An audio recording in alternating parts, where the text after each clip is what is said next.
të reja, në mbështetje absolute të protestës suaj paqësore, të dhimbshme, kurajoze, trimërore.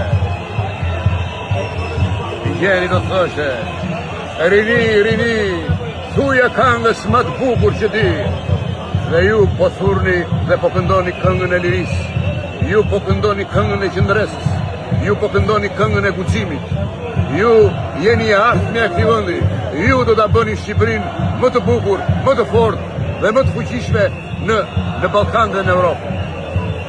Për këtë ju përgëzoj dhe ju nderoj famas.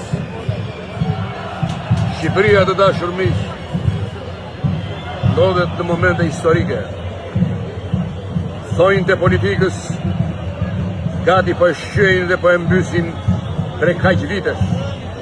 Retorikat e politikanëve shkojnë dhe vinë pas zgjidhje, pa asnjë të ardhme.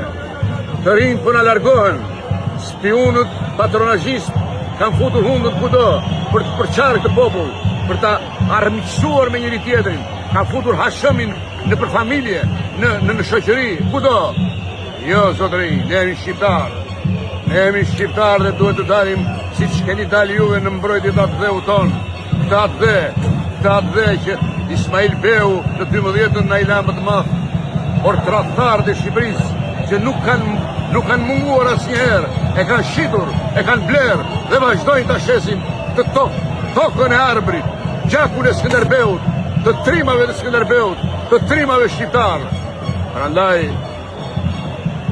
qëndroni dhe mos u tutni, mos u trëmni, siç keni qëndruar, sepse fitoria është me juve. Ju përqafoj me shumë dashuri të gjithëve.